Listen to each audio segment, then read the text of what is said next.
channel or whatever. Thanks for coming back for a ooh, that was offbeat. Thanks for coming back for a new video. New video. Anyway, I will be talking about my crazy, I'm sorry if y'all hear that. Somebody decided to start mowing their grass or whatever they doing, blow drying their grass at 7:30 at night. But anyways, today I'm gonna be talking about my crazy ex-boyfriend, okay? So let's get into it. We met in church. So the religion that I'm in, let me turn this up a little bit. The religion that I'm in, we celebrate Jewish holidays, and so every Passover we go to like our headquarters church. So we have churches all over. We have church all over the U.S. We have a few in we have a lot in South Africa because they just be making their own churches. And then we have some in Jamaica. And is that all the places? We got a lot of churches. So when Passover come, people across the water, they have their own Passover over there because, that's expensive to be flying over here. But everybody in the U.S., we come to headquarters and we have our Passover in Virginia. And so, yeah, that's where me and my ex-boyfriend met. We're going to call him Prancer. We're going to call him Prancer. So Prancer, he was this white boy, right? And mind you, my church is black, fully black, all black, like biggity black, okay? Prancer was white, okay? And I'm talking about thick. He was from Ukraine? He was from Ukraine, I believe. And he had a thick accent, okay? So how did we meet, like, specifically? Because, like, I'm trying to think, like, I think I just saw him around because our age group, we used to just hang out a lot, and I think because he was new that he just happened to be hanging out with us, and then I was looking at him, I gave him the eye like, ooh, because I was like, I wouldn't call it a phase, but I was like in the mood to date white boys. Is that okay to say? Anyways, and nobody in the church really, like, out of my friend group, nobody really dated white boys like that, so like I ain't really had no competition. So he was looking at me, I was looking at him, and we just linked up between all the times our little age group got together, whatever. And so that Passover, I had just got in trouble prior to that because it's gonna be another story time, but yeah, I stole from Walmart. Walmart be getting people. I was attached to my mom's hip because I was in trouble. Like, I couldn't do nothing that whole Passover. So then Passover's a week, so the week ended. We exchanged numbers and stuff, and we both went back to our lives. He lived up in Philadelphia or whatever, well, Harrisburg. So we would be texting and stuff, and we started having problems because he would start calling me selfish and stuff when I was just living my best life. Like, mind you, I was a senior in high school, so I was like doing what I wanted to do and stuff, not like messing with no other boys or nothing, but I was doing what I wanted to do. We would text all the time, send pictures all the time, Uvu, not like regular pictures, not nothing like that. We would Uvu, and then he'd be like trying to talk to me in Russian, and I would go to Google Translator, put it in the Google Translator, and then say what I want to say, translate it to Russian, and copy and paste it back.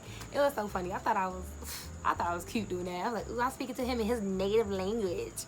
Like, girl said, sit down. He know you going to Google Translator. Anyway, so what happened? So we started having problems because he would start calling me selfish and stuff, just because I was really active in my senior year of high school. Like, in this story where I talked about my racist chorus teacher, I was in musicals, I was in band, I was in dance, I was on a swim team. Like, I was doing a lot, so I didn't really have a lot of time to like keep like all the time on my phone. But when I got home, I would be texting him all the time. I didn't have a huge course load when I was a senior in high school, so I didn't really have too much homework. So when I got home, I was on him like white on rice, you know what I'm saying? But during, like, I don't know, like, was he not in school? Like, I'm so confused. Okay, now y'all, let's get to the good stuff. I'm trying to give y'all the backstory, but let's get to the good stuff. So anyways, this one got crazy. Oh wait, I totally forgot. So when we was at Passover, one of the times we was hanging out, he was like, he was telling me how his real name, his real last name, and he was telling me how he was Ukrainian, and then He was telling me how his step parents don't treat him right and they be taking his phone and stuff. So whenever I'm texting him, we was like sending codes before we like started a conversation with each other. So like it was like movie type stuff, y'all. So whenever I would text him and like it was like a new conversation, like we hadn't consistently talked, it would be like, what do I, oh, and y'all, we were crazy, like we both were crazy. So we'd be like, what do I want our first child name to be? And then he would like say it and I'm like, okay, it's you. So then like, yeah, so but we was crazy, y'all. Like we would morph our faces on this online app. We would morph our faces together and make children pictures. Like it was crazy. And I'm like, sis, you really did that. And I'm like, sis, he really was egging you on to do that. Like, and he was talking about names and stuff. I said Guinevere for my daughter and Achilles for my son. Like, what? If your name is Guinevere or Achilles, please don't take no offense. But now that I'm older, I'm thinking back, like, bitch, what the fuck was you thinking? What was you thinking? So anyways, yeah, so let's get to the good part. So he started having really bad troubles with his step parents. So he had came down. I think he took a bus. So he took a bus down. I got out of school early because I think I had a work study period, so I got to go. But I was supposed to be at swim practice, but I didn't go to swim practice because I was picking up my mans or whatever. Picked him up, got in the car, we started driving, and I couldn't go home yet because it was still daylight, so I had to wait till like my parents went to sleep and stuff. I drove back to like around where I live, so we went to like this empty parking lot, whatever, was talking and stuff, and he started trying to be nasty, but he couldn't get it up. Anyways, so nothing happened, and so it started getting dark. So I was like, okay, we can go home now. So I parked my car. I used to park my car on the street, not in the driveway. So I parked my car on the street, and I ran in the house. I got covers, blankets, water, whatever, and I put it in the car. And yeah, I should have rolled down the windows. I'm just not thinking about it. I didn't roll down the windows because I think about it in the morning, like. That car was foggy, so I know he was in there hot. Good thing I ain't got no alarm in my car, because he probably opened the door or something. But I know that car was hot. Anyways, I put all the covers and sheets and water in the car. I left before my parents because I had early morning swim practice. So I got up early, got in the car. He rode with me to swim practice. He got out the car. He was watching me do my swimming and stuff. And then by the time we got back home after my swim practice, I had another work study period. Yo, my senior year was lit, okay? Because, like, bitch, I had no class. So I had another work study period. So, like, I didn't have to go to school till, like, 12 or something. So after I did my early morning swim practice, we went back to my house. Everybody was gone for work and school. My brothers and sisters was gone. So he was up in the house, y'all. He's up in the house. He took a shower. I was online trying to figure out how to get him back home. Because I'm like, you can't stay. But he's like, I gotta tell you something. I'm like, what? And he's like, okay, so I gotta give you the password to my Dropbox, because if something happens to me, I need you to leak this information and stuff like that. I'm like, my dumb ass, I'm like, ride or die, bitch. I'm like, okay, what you need? Of course, what you need, babe? What you need? So he gave me this password and stuff. I never actually looked inside the file. But he was like, if anything happens to me, drop the file, like, drop this shit, like, give this shit, like, spread this shit. And I'm like, okay, I got you. Mind you, let me not give away the story. He was only there for like 1 or 2 days. He only stayed one night. Yeah, because I was anxious, nervous, like, bitch was like, nervous and shit. So finally he get back home. Things are still bad with his parents. And he's still like taking it out on me, talking about I'm a horrible girlfriend. I ignore him. How selfish I am. And then like one of my best friends at the time, she was like, you need to drop him, girl. Like, you are the most selfless person I know. And for him to be calling you selfish is like out of this fucking world. Mind you, when he went home, I gave him all the money that I had. I mean, it was only like $100 or something. But I mean, it was $100 more than what he had. So, I'm like, yo, like, you really playing? Like, how you gonna call me selfish? He used to call me selfish all the time whenever we got arguments. I'm like, how, yo, how? Like, literally, how? So when I say he had trouble with his step parents would like lock him in his room. They would not feed him and stuff, like the whole Harry Potter type story. That was him. Like, that's what I imagine every time he told me about his parents. I'm like, this nigga is locked under the staircase. Like, he is locked under the staircase. So we break up. Wait. So I'm going through his pictures on, did he have an Instagram or social media? I think he had a Facebook. So I'm going through his pictures and stuff. And I know it's like he all buddy with this girl. I'm like, who's this? Who is this? And he like, oh, you're very observant. That's just a friend, da da da.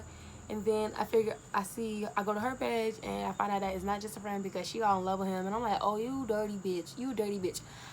To him, not to the girl. I'm like, you dirty bitch. This is not just a friend. I can't believe you, da da da. And I don't know if we broke up that time. But anyways, eventually we broke up. And I ain't hear from this man, like, at all. Like, I ain't hear from this man for a long time, right? And so, about a year ago, why did I see an article about his ass in jail? I'm talking about, like, jail, like, prison. He's in jail, and the article reads, this man is 21 or 23. He was 20, I'm gonna say 23. He was 23, posing as a high school student, charged with, of course, statutory rape, because the girl he was messing with that I've had seen in the pictures, of course he had sex with her and a few other people. Thank God I never touched that thing at all, so I wasn't part of that. He was illegally here. Oh, I keep forgetting parts. So, like, throughout our relationship, he would be telling me his plans and stuff, how he was going to get his citizenship. So, he was, like, in the ROTC stuff. So, he was trying to get into the military so he can get his boss to get him, like, basically illegal paperwork saying that he was a citizen here. And so, and his parents knew that he was here. His step-parents knew he was here illegally. I don't know how they got to him. I really don't know how they got to him, but his parents knew he was here illegally, and they were covering for him, and they knew his age. Like, they knew everything. They knew this whole story, so they were evil people, too.